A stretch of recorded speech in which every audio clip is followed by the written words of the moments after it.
power by Rome, and they were very attached to King Herod. Usually the Pharisees and the Herodians don't get along, but they sure get along in trying to get Jesus.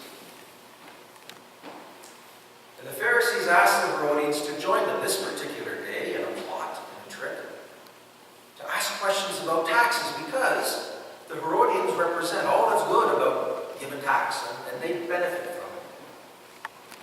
So depending on the answers Jesus gives, they're either going to be friendly or not. And the questions would set up, the questions about taxes, a dilemma. Jesus was either going to please the crowd, or he was going to please the Herodians, or please the government. So they came and they said to him, is it right to be paying taxes? Should we be doing this? And you got to remember, the taxes in that day aren't just simple taxes like municipality taxes. King Herod, the one that they paid taxes to, was a malicious leader. Killed his own family, killed many of the Pharisees, killed many who stood in his way of building an empire, basically to please the Romans. But he also did a lot of building and saying to the Jews who he made work for them, this is going to provide for you, home, food, clothing. And so there was that kind of element that they owed Herod because of their livelihood. But really it was an enslavement. And the taxes were heavy. And there was a lot of mixed emotions about the taxes. So if Jesus says, no, you're not to be paying taxes, he's going to get the Herodians on his back, and they're going to attack him like a pack of wolves.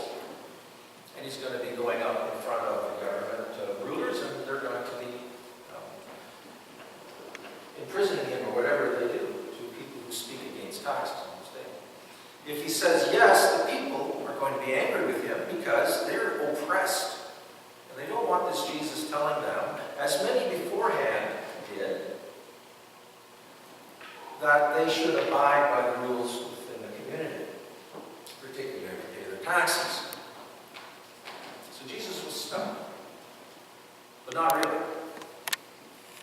Because he said, render unto Caesar what is Caesar, render unto the emperors what is the emperor's, and unto God's what is God's.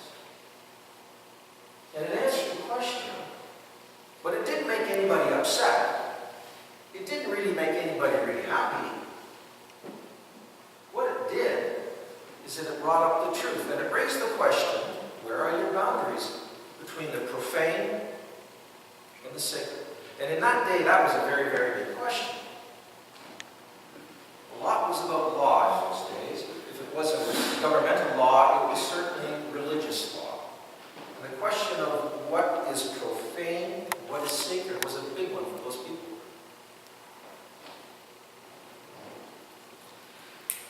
It's a big one for us today, but I don't want to go down that path.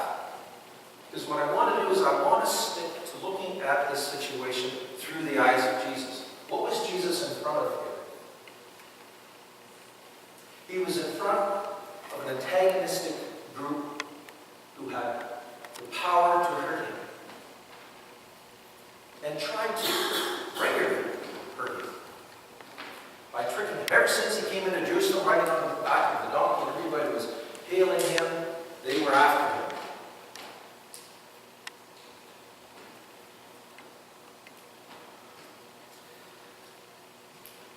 Jesus knew these people.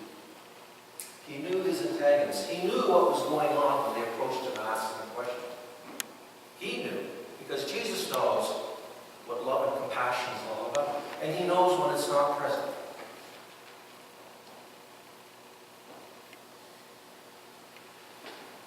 And when we look at the situation through the eyes of Jesus, and as we call ourselves to emulate Christ-like life, I think it's worth our while to consider the antagonists in our life. Because we all have them. They're all out there. There's not one of us who doesn't know an antagonist. Doesn't know somebody that doesn't necessarily want them to be People that, for whatever reason, have projected onto us something that is not quite well in their own lives. And we need to be careful, because although Jesus was able to name his antagonists by the works that they do, and by the way they left the air around them empty, Jesus also did not condemn them other than call them hypocrites. Jesus continued and maintained a presence of love and compassion around them. You know, one of the things that happens when we try to name antagonists, when we try to look at the stuff around us that isn't quite right that we might be hurt by, is that we have the potential of projecting our own stuff onto others, or onto other situations, or onto other issues. I don't know if you remember, there's a Shakespearean story in which one of the characters in the story kills their enemy. And then they go down and I guess the enemy was wearing some kind of a mask, and they removed the mask, and they saw their own face smeared back to them. That's kind of the danger that we get into when we start pointing fingers. But nonetheless, I think it's really important that we become aware of the antagonists in our lives. But not so much to avoid them, not so much to hate them, but to simply be aware so that we can draw our boundaries.